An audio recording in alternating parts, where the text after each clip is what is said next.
MFAX, how the bloody hell are you? My name is Sam Geer. And I'm Chris Colter. And welcome to our session. Yes, we're here today to talk about weapons of mass distinction. So we couldn't help ourselves.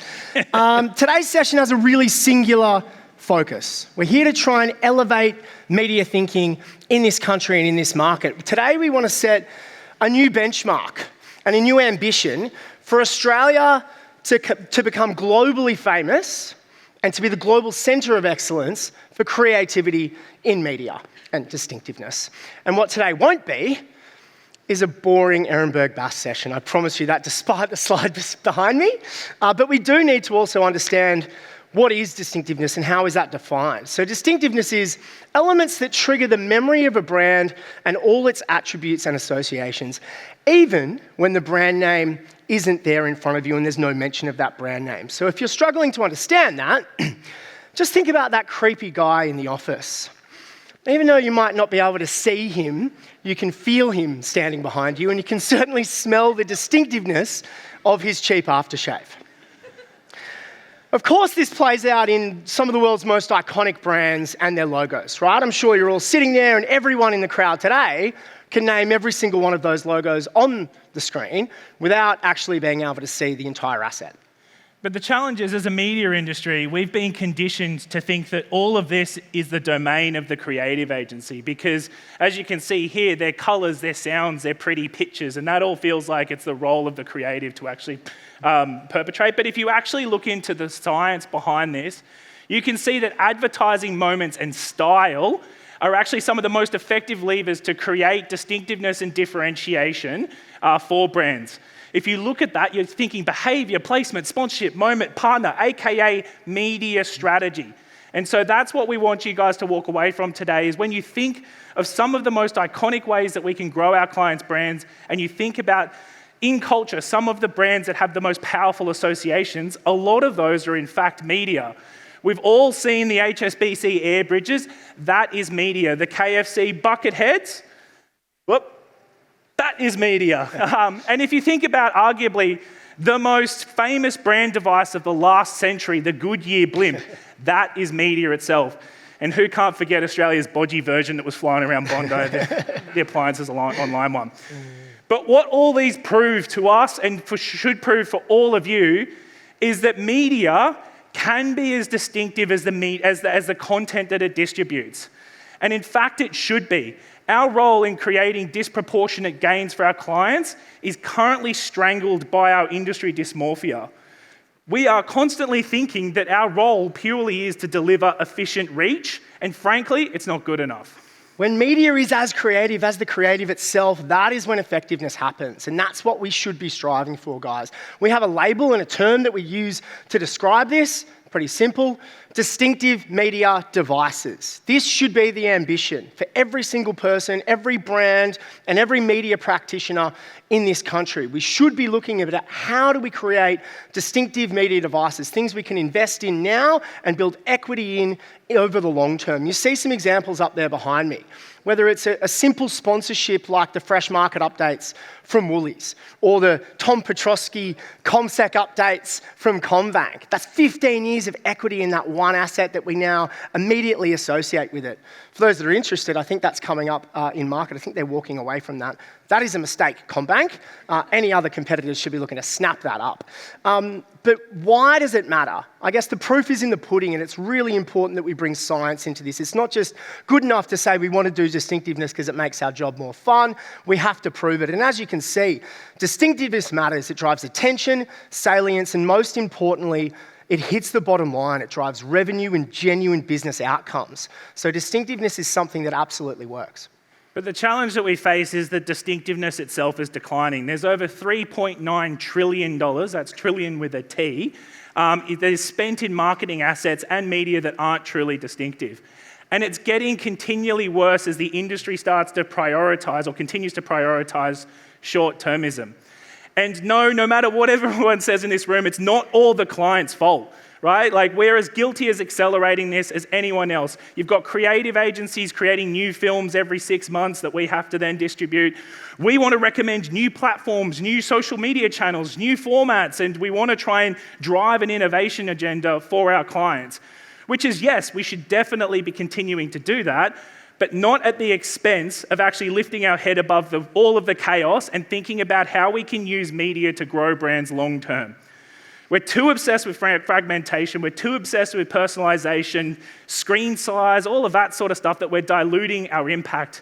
In other words, we're actually so focused and obsessed with buying attention that we're actually forgetting how to create it, and more importantly, give it the time that it needs in culture to realize its potential.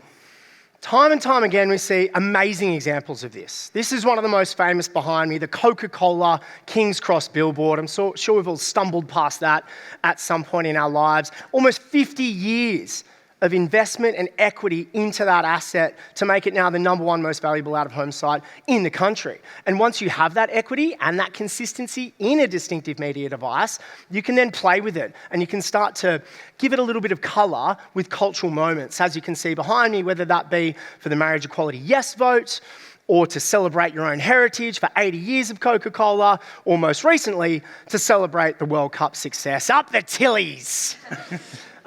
But it's not just about assets that we can buy, yeah? Walk away remembering that. It's not just about what we can buy and buy consistently. As Colt said, we can also create these assets. And this is one of my favourite, not just because I love cricket and KFC, but it's such an ingenious use of an asset. They've created something, they've distributed that. Yes, you pay for the production cost, of which is they create 350,000 bucket heads a year that are distributed.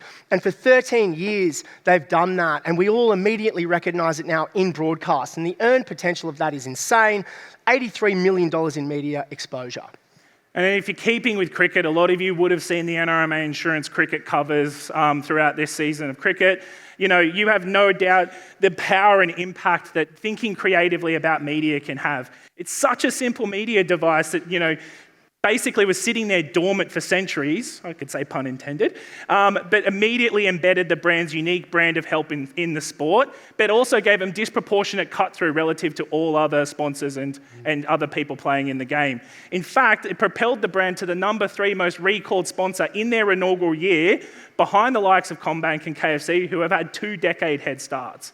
And so what I think is really important is, how do you actually take these philosophies, think about channels differently, but equally, not just the actual unique use of the channel itself, but every facet of how you actually plan and buy media. Because flighting, the behavior you turn up with, the engagement mechanisms that you create, all of these have very powerful opportunities to create distinctiveness for your brands. If you think about MLA and Australia Day, Invasion Day, and the way that that brand has cemented its cultural association with it, you have press articles talking about that campaign before it launches. What are they going to do this year? As soon as they launch the campaign, this is the voice of the nation. It actually helps give you a multiplier to your marketing effectiveness simply by choosing when you're going to flight your campaign. If you look at the behavior, Snickers, the way that it has constantly established itself with "you're not you when you're hungry," allows the brand to tap into a cultural shortcut to do more interesting media. You can't do hungerism if you haven't created cultural association with the fact that hangryism is solved by Snickers and you need to eat it when you're angry, hangry, and not yourself. Because you'd have to go, hangryism, it's associated with Snickers, this is this, we're then going to monitor the behaviour and temperature of the internet, then if you want that, you'll get a cheaper Snickers at 7-Eleven, go, and you've lost the audience.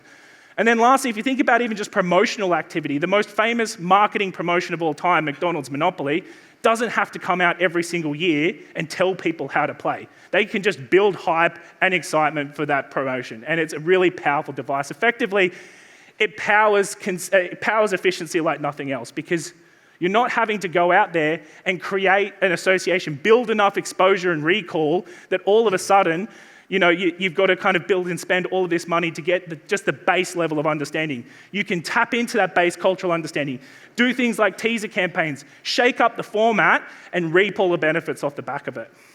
So it's all well and good for us to stand up here and say, hey, just be more creative in your jobs, guys. Just strive for distinctiveness. We want to try and give you some of the tools for how to actually do that. How does it manifest? And where do we begin? Well, like all brilliant pathways forward in advertising, it begins with an alliterative three-pronged approach. The 3 Ps above me. Plan, prioritise, and protect. So what is that actually in practice? Number 1, plan. You need to intrinsically understand your brand. I think this is something that creative agencies do exceptionally, and we are too lazy about it. It's not that difficult. Everybody knows the famous kind of Simon Sinek concentric circles, the why your brand exists, the purpose, and how that manifests and what it says.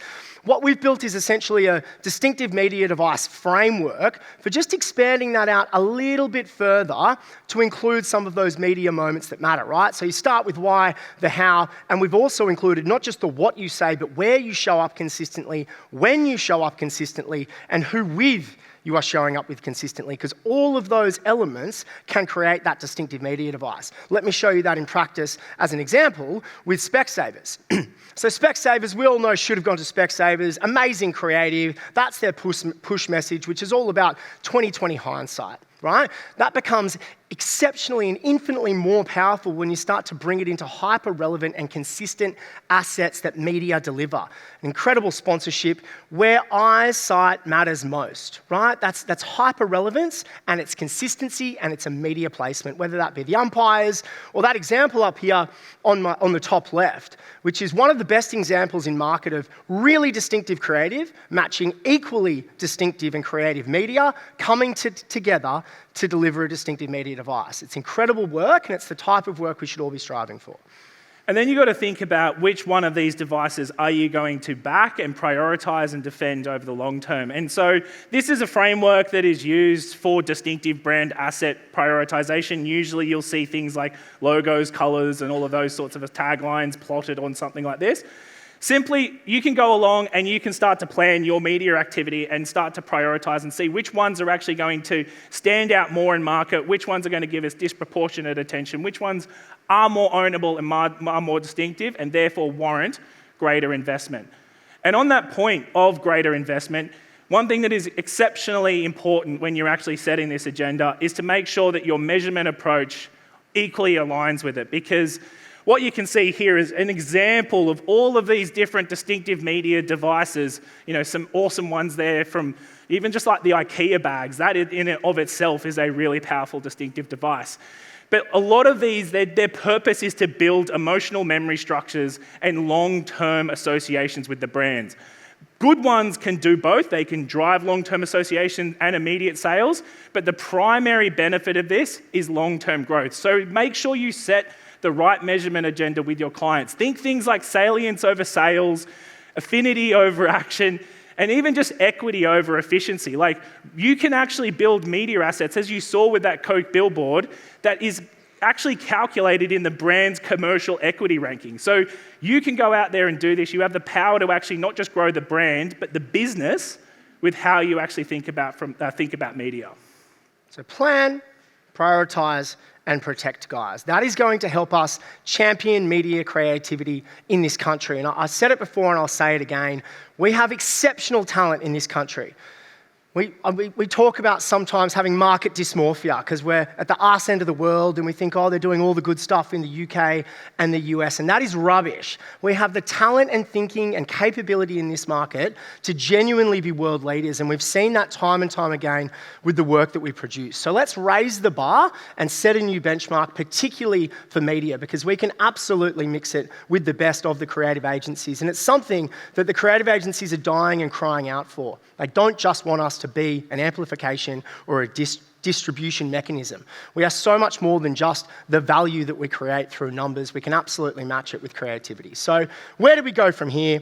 Guys, conduct a brand experience audit on all of your clients. Think about what the existing assets that are really distinctive that they already have are. We don't have to start and try and create something fresh. They might be sitting there dormant and not activated well enough. Once you understand that, Build a proper launch and protection plan. This is really important. It's not enough to be able to just come up with a distinctive media device. You then have to be able to sell that in. That's not enough either, because we have short attention spans and big egos in this industry, and we want to do something new next year. We need to be thinking about how we are protecting that year in, year out, so we're building the equity and building something as famous as our brand's logos themselves, something that can be career-defining for us in media and something we can all be proud of. And thirdly, enter it next year, because we are pressuring the MFA live on stage to have a new category in the MFA Awards next year for distinctive media devices, the aptly named Distinctive Media Device MFA Award category.